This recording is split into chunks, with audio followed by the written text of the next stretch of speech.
முன்னோர்கள் ஆராய்ச்சி செய்து இந்த உலகத்துல இந்த பிரபஞ்சத்திலிருந்து எடுத்த கர்மவினை தீர்க்கக்கூடிய மூல மந்திரம். நீங்க கோவில்ல போய் விளக்கேத்துறதா இருந்தா இந்த மந்திரத்தை ஒரு முறை சொல்லுங்க.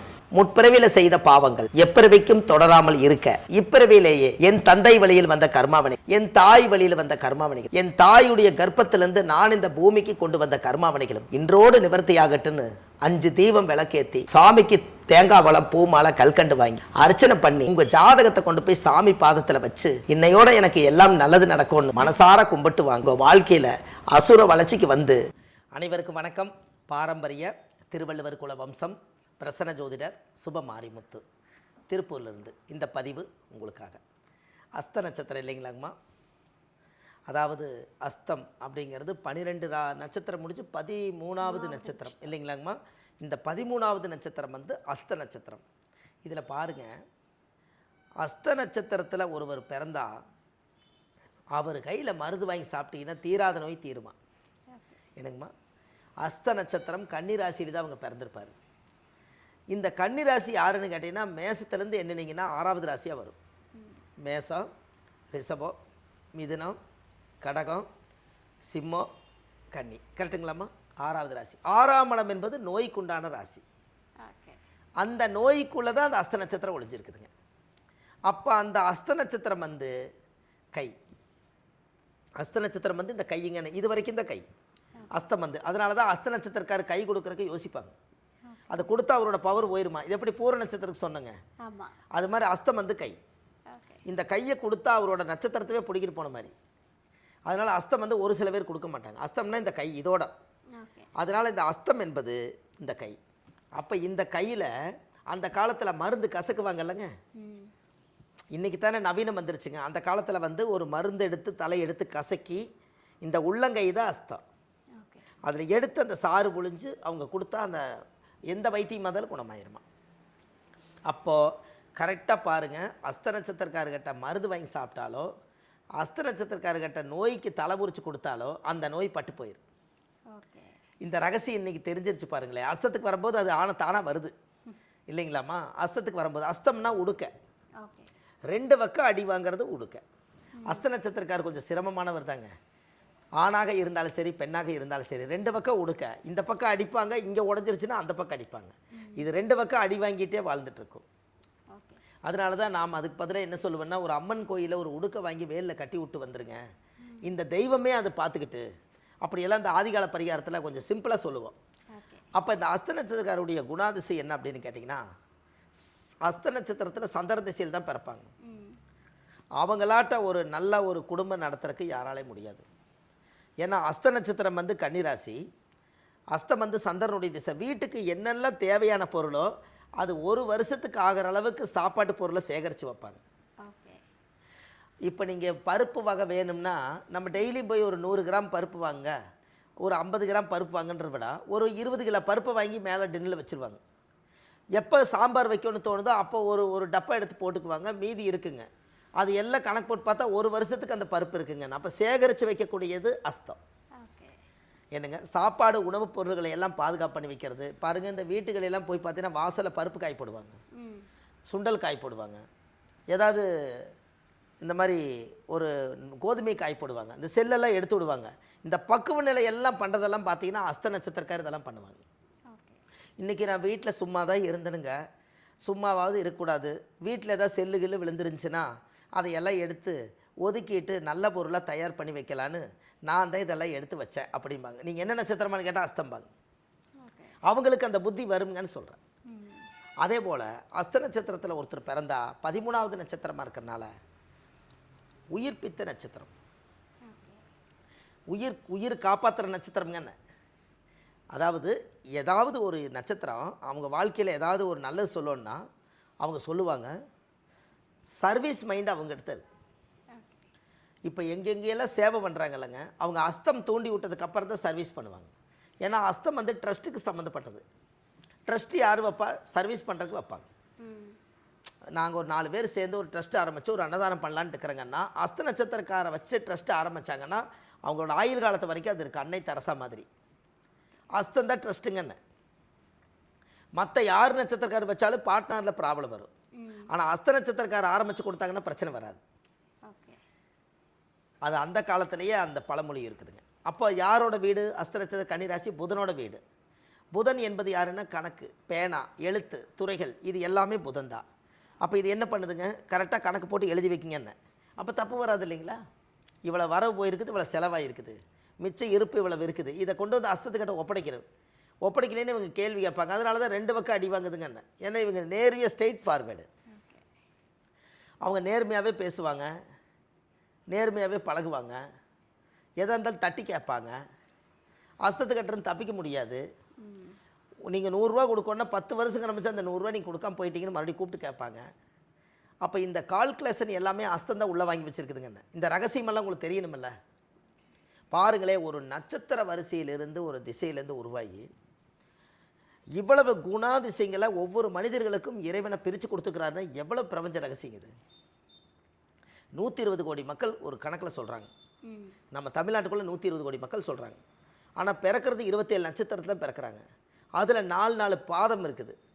என்ன பிறஞ்சாலும் இந்த பிரபஞ்ச சக்தி வந்து அவங்களுடைய கேரக்டர் அதுவே மாறிக்குதுன்னா அது பிரபஞ்ச ரகசியம் தானுங்கன்னு. அன்னைக்கு எல்லாரும் இருக்கிறாங்க. அன்னைக்கு இவங்க எந்த நட்சத்திரத்தில் நீங்கள் பிறக்கிறீங்களோ அந்த குணாதிசையில் தானே உங்களோட ஆயுள் வரைக்கும் நீங்கள் வாழ்கிறீங்க. இது பெரிய சயின்ஸ் இல்லைங்களா? என்னங்கம்மா, இது ஜோதிடம் வந்து நம்ம மனிதர்களுக்கு மட்டும் இல்லைங்க, ஒரு கடவுளுக்கே நம்ம பிரச்சனை பார்க்கலாங்கன்னு. ஒரு கோயிலில் போய் சாமிக்கு சக்தி இருக்கா இல்லையான்னு பிரச்சனை பார்க்க முடியும். சாமிக்கு ஏன் கூட்டம் வர மாட்டேங்குது? எல்லா கோயிலும் இப்போ மதுரை மீனாட்சி கோயிலும் கூட்டம் வருது, பக்கத்தில் இருக்கிற சாமி கோயிலும் கூட்டம் வரல. இதுவும் சாமி தான் அதுவும் சாமி தான், இதில் என்ன வித்தியாசம் இருக்குதுங்கன்னு. அப்போது ஒவ்வொரு நட்சத்திரங்களும் ஆதி காலத்தில் கோயில் கட்டும்போது சாமிக்கே சக்தி வர்றதுக்காக இந்த பிரபஞ்சம் கரெக்டாக நேர்கோட்டுக்கு வரட்டுன்னு சொல்லி பஞ்சபூத தத்துவத்தை வச்சு தான் கோயிலே கட்டிக்கிறாங்கன்னு. என்னங்கம்மா, அந்த நீர், நெருப்பு, காற்று, பூமி, ஆகாயம், வெப்பநிலை, இந்த தட்ப வெப்பநிலை வச்சு தான் கோயிலுடைய கருவறையை உருவாக்கிக்கிறாங்கன்னு. இதுக்கு அஸ்தந்தான் காரணம். அப்போ தட்ப வெப்பநிலை இப்போ நீங்கள் கோயிலுக்குள்ளே போனோன்னே ஒரு தெய்வீகமான மனம் வருது. நீங்கள் உங்களை நீங்கள் மாற்றிக்கிறீங்க. எல்லாம் ஃபோனெல்லாம் சுவிட்ச் ஆஃப் பண்ணி வச்சுட்டு கடவுள்கிட்ட போய் உங்கள் மனசில் இருக்கிற குறைய நீங்கள் ஒரு பாஸ்வேர்டு மாதிரி கடவுளுக்கு சொல்கிறீங்க. யாருக்கிட்டே சொல்லாத பாஸ்வேர்டை கடவுள்கிட்ட சொல்கிறீங்க. கடவுளை என்னோட மனசுக்குள்ளே இந்த விஷயம் இருக்குது, இதை நீ சரி பண்ணி கொடுக்கணுன்னு சத்தம் போட்டு சொல்கிறதில்ல, பாஸ்வேர்டு மாதிரி சாமிகிட்ட மட்டும் தானே சொல்கிறீங்க. அப்போ சாமியோட இதயத்துக்கும் உங்களோட இதயத்துக்கும் ஒரு கனெக்டிவிட்டி இருக்குதுல்லங்கன்னு. அப்போ அங்கே போனோன்னே உடம்பெல்லாம் ஜில்லுன்னு ஆயிடுச்சுங்க. உள்ள சாமி பார்த்தோன்னே அலங்காரம் ஆயிடுச்சு. அப்போ ஏன் ஒரு வைப்ரேஷன் வருது? இப்போ சாமி எப்படி இல்லாமல் போகுங்கன்னு. அப்போ சாமிக்கு சக்தி அதிகமாக இருந்தால் வைப்ரேஷன் தானாக வரும். அப்படி வைப்ரேஷன் கம்மியாக இருந்துச்சுன்னா அங்கே சாமிக்கு அந்த கோயிலுக்குள்ளே சக்தி குறையுதுன்னு அர்த்தம். அதை சரி பண்ணுறதுக்கு சில யாகங்கள், பூஜைகள், பிரசன்னங்கள், தெய்வ வழிபாடு, தியான வழிபாடு, கூட்டு பிரார்த்தனை வழிபாடு, நீர் வழிபாடு, கலச வழிபாடு, யாக வழிபாடு, 64 விதமான பூஜைகள் வழிபாடு, இதுகளெல்லாம் பண்ணி மறுபடியும் சக்தியை மீட்டு கொண்டு வந்து அந்த தெய்வத்தை மறுபடியும் கரெக்டாக உட்கார வைக்க முடியும். இது ஜோசியர்னால தான் முடியும்.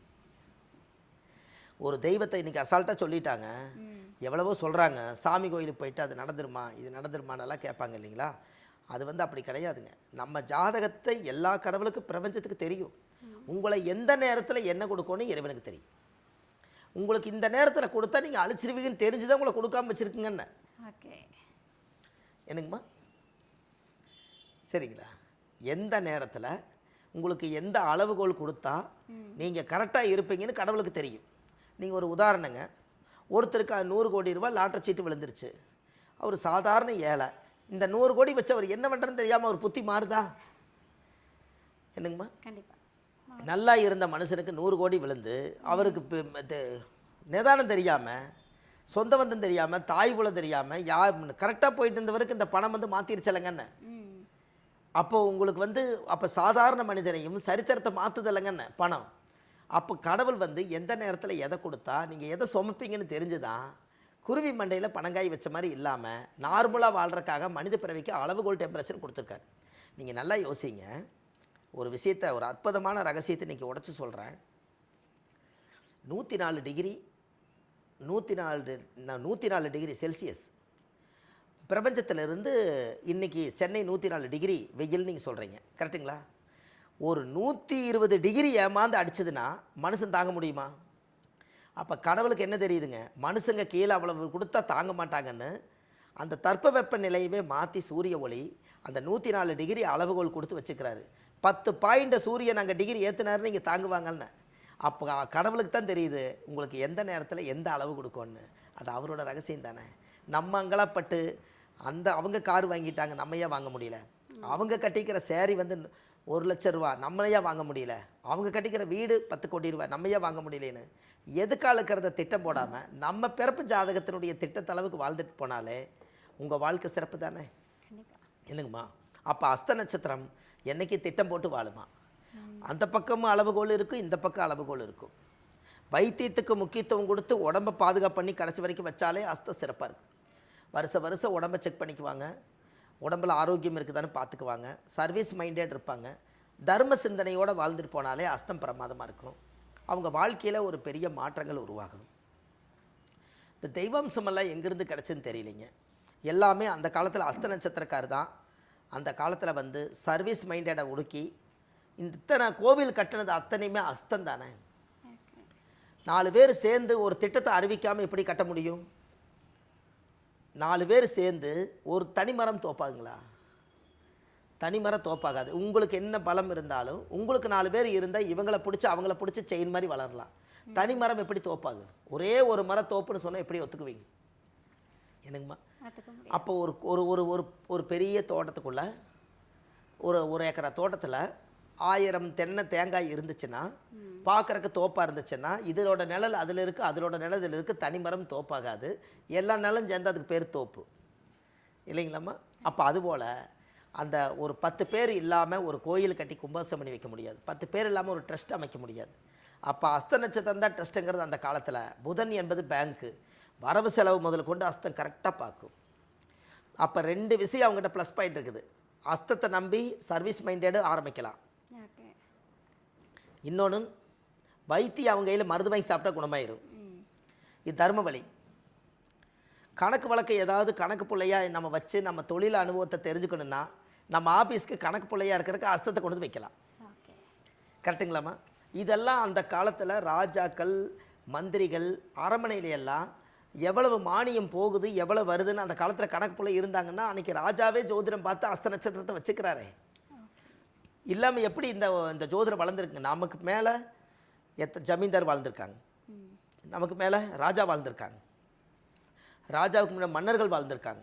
இவங்கெல்லாம் சாஸ்திரத்தை கையில் எடுக்காமல் எப்படி இவங்க வாழ்ந்திருக்க முடியும்? எல்லாரும் எத்தனையோ பாவங்கள் பண்ணியிருந்தாலும் அந்த ஜோதிடர் சொல்லுவாருங்களா, எத்தனை பாவங்கள் பண்ணியிருந்தாலும் நீங்கள் வந்து ஒரு கோயிலை கட்டி கும்பாபிஷேகம் பண்ணி வச்சுட்டு போங்க, அடுத்த தலைமுறை வந்து கும்பிட்ட உங்கள் கர்மா தீருமனு. அப்படி எத்தனையோ பேர் பாவம் பண்ணியிருந்தாலும் அதையெல்லாம் சரி செய்துட்டு போகும்போது ஒரு தெய்வத்தை பிரதிஷ்டை பண்ணி வச்சுட்டு ஒரு அண்ணாந்து பார்த்தா உருமால் கழண்டு விழுகிற அளவுக்கு கோயிலை கட்டி வச்சுட்டு போயிட்டாங்க. இப்போ அந்த தலைமுறை வாழ்த்துது இல்லைங்களா? அதுக்கு யார் காரணம்? ஜோதிடத்தில் இத்தனை பாவங்கள் செஞ்சுருந்தாலும் பரிகாரமே கோயில் தானே. என்னங்கம்மா? கண்டிப்பாக. அப்போ இதெல்லாம் நம்ம வாழ்க்கையில் தேட கிடைக்காத செல்வம் இல்லைங்களா? அதனால தான் அந்த காலத்தில் வந்து அஸ்த நட்சத்திரத்துக்கு ஒரு மிகப்பெரிய ஒரு பவர். அஸ்த நட்சத்திரம் அது காலச்சக்கரத்துக்கு 14வது நட்சத்திரம். 13 12 12 பூரம் 11 உத்திரம் 12 அஸ்தம் 13வது நட்சத்திரம். இந்த 13 கூட்டினீங்கன்னா 3 1 4 4 கூட்டினீங்கன்னா 6 4 கூட்டினீங்கன்னா ராகு, அந்த ராகுவோட அம்சம். அப்போ ராகு என்பது மூதாதிகள் எல்லாமே ஒன்றுக்கு ஒன்று லிங்க்குங்கன்னு. அப்போது இந்த கன்னி ராசியில் அஸ்த நட்சத்திரத்தில் ஒருத்தர் பிறந்தால் அவங்கள வந்து தொழிலில் ஒரு பெரிய மாற்றத்தை உருவாக்குவாங்க. அதுக்கு அவங்களுடைய வாழ்க்கையில் ஒரு பெரிய அசுர வளர்ச்சி வரும். அதுக்கப்புறம் இந்த கோவில் ஒன்று அஸ்த நட்சத்திரத்துக்குன்னே ஒரு கோயில் இருக்குதுங்க. இதெல்லாம் இந்த தமிழ்நாட்டுக்குள்ளே 27 நட்சத்திரத்துக்கு கோயில் கட்டி வச்சுருக்காங்க. இந்த 27 நட்சத்திரத்துக்கு கோயில் கட்டி வச்சுக்கிறாங்க. அதில் அஸ்த நட்சத்திரத்துக்கு எந்த கோயில் வருதோ அந்த கோயிலை நம்ம இந்த பதிவில் கொடுத்துட்டோம்னா அந்த கோவிலில் போய் சாமிக்கு தேங்காய் பழம் மாலை கல்கண்டு வச்சு பூஜை பண்ணி அந்த கோவிலுடைய மண்ணை மிதிச்சாங்கன்னா அந்த வைப்ரேஷன் இவங்களுக்கு சப்போர்ட் ஆகும். இப்போ நீங்கள் அது எப்படிங்க இங்கேருந்து கோயிலுக்குள்ளே போனால் நம்மளுக்கு அது மாற்றம் வருதுன்னு ஒருத்தர் கேட்டார். நான் சொன்னேன், உங்கள் வீட்டில் டிவி இருக்குதுல்ல, நீங்கள் எந்திரிச்சு போய் சுவிட்சை போட்டால் டிவி ஓடுமல்ல, இங்கேருந்து ரிமோட் அமுத்தினாலே ஓடுதில்லன்னு. அப்போ ரிமோட் வந்து நான், டிவி வந்து அது. அப்போ அதுக்கு ஒரு கனெக்ஷன் இருக்குதில்லங்கன்னு. அதே மாதிரி தான் கோயிலும். நீங்கள் போனீங்கன்னா சாமியோட கலெக்ஷன் உங்களுக்கு அவங்களுக்கு வரும். அதானே? அது சொன்னோன்னே நல்ல விளக்கம்ங்கன்ட்டு அவர் வச்சுட்டார். ஏன்னா இந்த ஒன்றுமே அவ்வளோ பெரிய கருவி அந்த டிவிக்குள்ளே பதிச்சு வச்சுருக்காங்க. இது இத்தினோண்டு ரிமோட்டுக்குள்ளே வந்து இது அத்தச்சோ டிவி ஆன் ஆகுதுன்னா அப்போ இதுக்குள்ளே எதோ விஷயம் இருக்குல்ல. அது மாதிரி நம்மளோட ஹார்ட் அந்த இதயத்துக்கும் அந்த சாமியோட இதயத்துக்கும் கடைசியில் வாழ்க்கையில் உங்களுடைய உதயத்துக்கும் ஒரு மாற்றம் உண்டு. என்னங்கம்மா, இது வந்து அஸ்தம். இந்த அஸ்த நட்சத்திரக்காருடைய வாழ்க்கை நல்லா இருக்கணுங்க. இது எல்லாம் நிறைய அந்த புத்தகங்கள் நம்ம நிறைய எழுதிட்டோம். இந்த புத்தகம் வந்து அஸ்த நட்சத்திரத்துக்குன்னே எழுதுனது. இதில் அஸ்த நட்சத்திரத்துக்கு நிறைய குணங்கள் கொடுத்துருக்குறேங்க. ஆமாம், இது வந்து உங்களுக்கு எதுக்காக இந்த அஸ்தத்துக்கு சொல்கிறேன்னா, முதல்ல இந்த அஸ்தத்தை ஆரம்பித்து இந்த புக்கு எழுதினோம், ஒரு நல்லபடியாக போச்சுங்க. அதனால் மக்களுக்கு இது நிறைய ஒரு சேவையாக இருக்குது. அதனால் உங்கள் வாழ்க்கையில் இந்த அஸ்த நட்சத்திரக்காரர்கள் எல்லாமே உலக மக்கள் நலனுக்காக பிறந்தவங்க, தெய்வ பிறவி. அவங்க இன்னும் நல்லா இருக்கிறதுக்காக நான் கோயிலுக்கு கொடுக்குறேன், அவங்க போயிட்டு வந்தாங்கன்னா அவங்களும் நம்மளை வாழ்த்துவாங்க என்று சொல்லி, இந்த அஸ்த நட்சத்திரக்காரர் எங்கே இருந்தாலும் நல்லா இருக்குன்னு சொல்லி இந்த பதிவில் உங்களுக்கு பதிவிடுறேங்க. அதாவது அஸ்த நட்சத்திரத்தில் பிறந்தால் சந்திர திசையில் தான் அவங்க பிறப்பாங்க. இந்த சந்திர திசை 10 வருஷங்க. இந்த சந்திர திசை 10 வயசுங்கள அந்த திசை வந்து உங்களுடைய ஜாதகத்துக்கு சந்திர திசை 10 வருஷம்னா அந்த 10 வருஷத்தினுடைய இதில் வந்து பாதி எடுத்துக்கங்க. திசை இருப்பு ஆதி எந்த பரமநாளிகை தாய் மாதா கர்ப்பத்தில் சென்றது போக நின்றது இருப்பு சந்திர திசை 10 வருஷம். இதில் பாதி இருக்கு இல்லைங்களா, இந்த பாதி வந்து 5 வருஷம். அப்போ இந்த 5 வயசுங்கும் போது சந்திர திசை கம்ப்ளீட் ஆயிடுது. இந்த சந்திர திசை முடிஞ்சு செவ்வாய் திசை ஒரு 7 வருஷம். அப்போ 7 ஒரு 5 12 வயசு ஆச்சுங்களா. இந்த 12 வயசுங்கும் போது இவங்க குழந்தையா இருப்பார். செவ்வாய் திசை அதுக்கடுத்து சந்திர செவ்வாய்க்கு அப்புறம் ராகு திசை 18 வருஷங்க. இந்த ராகு திசை 12க்கு அப்புறம் 18 வருஷம் 30 வருஷங்க. அப்போ கரெக்டாக பாருங்கள், ராகு திசையிலையும் குரு திசை 16 வருஷம் 46 வயசுக்குள்ள இந்த கல்யாண யோகம் குரு திசையிலையும் சனி திசையில் தான் வரும். என்னங்கம்மா, குரு திசை 30 வயசு. அதுக்குள்ளே சில பேர் வந்து பெற்றவங்க என்ன பண்ணுவாங்கன்னா, நம்ம சீக்கிரமாக கல்யாணம் பண்ணி பார்த்துறணும்னு சொல்லி மனசுக்குள்ளே ஒரு நினைப்பாங்க இல்லைங்களா. அது 25லேருந்து 30 வயசுக்குள்ளே அந்த கரெக்டாக ராகு திசையில் கல்யாணம் பண்ணி வச்சுருவாங்க. ஒருவேளை சில பேர்த்துக்கு அந்த திருமண தடைகள் ராகு கேதுனால செவ்வாய் தோஷத்தினால ஜாதகத்தில் குருபலன் இல்லாதனால இப்படின்னு ஒரு கான்செப்ட் வரும் இல்லைங்களா. அதுக்கு இவங்களுக்கு கரெக்டாக பார்த்தீங்கன்னா குரு திசையில் கல்யாணம் பண்ணி வைப்பாங்க. அப்போது இப்படி கணக்கு வச்சு பார்க்கும்போது 30 வயசுக்குள்ளே ராகு திசை முடியுதுங்க.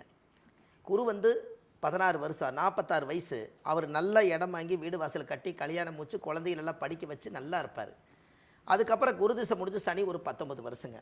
இங்கே 46 வயசு முடிஞ்சிருச்சுங்களா, அங்கே 19 வருஷம். கிட்டத்தட்ட பார்த்தீங்கன்னா 55 65 வயசு வரைக்கும் அது ஓடிடுச்சு. அப்போ 65ங்கும் போது இப்போ ராகு குரு சனி அப்போ என்ன ஆயிடுச்சுங்க, ராகு 30 குரு ஒரு 16 சனி ஒரு 19. கரெக்டாக பாருங்கள், சனி திசையில் அவர் ரிட்டையர்ட் ஆயிடுவார். சனி திசையில் அவர் ரிட்டையர்ட் ஆயிடுவார். இந்த சனி திசைக்கு அப்புறம் அவருடைய வாழ்க்கையில் பார்த்தீங்கன்னா ஒரு மிகப்பெரிய மாற்றமே. அவங்களுக்கு சனி திசையோடு அவங்களுக்கு பிள்ளைகளுக்கெல்லாம் பெற்று கல்யாணமெல்லாம் பண்ணி வச்சு அவங்க வாழ்க்கையில் எல்லா கடமையும் முடித்து இந்த அஸ்த நட்சத்திரக்காரர் நிம்மதியாக உட்காரும்போது அவருக்கு சனி திசையில் எல்லா கடமையும் முடிஞ்சுதுங்க. அப்போ சந்திர திசை முடிஞ்சு செவ்வாய் திசை முடிஞ்சு ராகு திசை முடிஞ்சு குரு திசை முடிஞ்சு சனி திசை 5 திசை அவர் கடந்தாலே அவருடைய கடமை முடிச்சதுங்க. ஓகே, அதான் சரிங்களாம்மா. ஓகே. இது வரைக்கும் வந்து கிட்டத்தட்ட வந்து 12 நட்சத்திரங்கள் பேசணும். சரி, எல்லா நட்சத்திரங்களுக்கும் திசை வந்து நிறைய விஷயங்கள் சொல்லிட்டே இருந்தீங்க.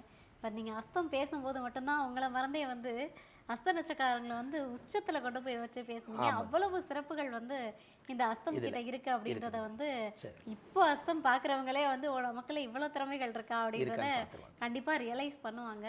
உங்களோட வீடியோ வந்து நம்ம அஸ்த நட்சத்திரக்காரங்களுக்கு ரொம்ப பயனுள்ளதாக இருக்கும்னு நினைக்கிறேன். கண்டிப்பாக வந்து அடுத்தடுத்த நட்சத்திரங்கள் குறித்து மற்ற ஒரு வீடியோவில் பார்க்கலாம் சார். சரி, ரொம்ப நன்றிங்கம்மா, வணக்கங்க. ஐயா, இப்போ அஸ்தம்க்கு நிறைய விஷயங்கள் நீங்கள் வந்து சூப்பரான பலன்கள் கொடுத்து. சரிங்கம்மா. அப்போ நீங்கள் போய் வழிபட வேண்டிய தெய்வம் எதுன்னு சொல்கிறேன்னு சொன்னீங்க. அவங்க எந்த கோவிலில் போய் வழிபட்டுட்டு வரணும்? கண்டிப்பாங்கம்மா. அதாவது அஸ்த நட்சத்திரத்தில் ஒரு அற்புதமான விஷயத்தை சொன்னேன். அதாவது ஒரு மருந்து வாங்கி சாப்பிட்டா அவங்க குணமாகும் அப்படின்னு சொன்னேன்.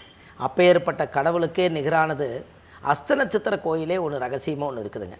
முன்னோர்கள் கட்டி வச்சுக்கிறாங்க, நம்ம அங்கே போனால் தான் அந்த வேலை நடக்கும். அப்போது இந்த அஸ்த நட்சத்திரத்துக்குன்னு கோவில் எங்கே இருக்குது அப்படின்னு கேட்டிங்கன்னா, பொதுவாகவே ஜாதக ரீதியாக பார்க்கும்போது நம்மளுடைய வாழ்க்கையில் நம்ம தெரிஞ்சுக்க வேண்டியது, அதாவது கும்பகோணம் மாவட்டங்க. அதாவது கும்பகோணம் மாவட்டத்தில் தான் அந்த கோவில் இருக்குது. இந்த கும்பகோணத்திலிருந்து மயிலாடுதுறை, எனக்குமா மயிலாடுதுறை, கும்பகோணத்திலிருந்து மயிலாடுதுறை போகிற வழியில் கோமல்ங்கிற ஊரத்தில் கிருபா குபேரேஸ்வரர், எனக்குமா கிருபா குபேரேஸ்வரர். அதாவது நீங்கள் இன்னும் விளக்கமாக நீங்கள் அதை சர்ச் பண்ணிக்க பார்க்கணும் அப்படின்னா, அதாவது கும்பகோணம் பக்கத்தில் மயிலாடுதுறை பக்கத்தில் கோமல்ங்கிற ஊரில் கிருபா குபேரேஸ்வரர் கோயில் இருக்குது. இந்த கோயிலில் போய் சாமிக்கு தேங்காய் பழம் பூ மாலை கல்கண்டு வாங்கி அர்ச்சனை பண்ணி அந்த கோவிலில் போய் சாமி கும்பிட்டு வந்தால் உங்கள் ஜாதகத்தில் தாயுடைய கருவறையில் இருந்து தொப்புள் கொடி அறுக்கும்போது அஸ்த நட்சத்திர தோஷ நிவர்த்தியாகி உங்கள் வாழ்க்கை அசுர வளர்ச்சிக்கு வருங்க. கண்டிப்பாக இது செய்யுங்க, நல்லதே நடக்கும்.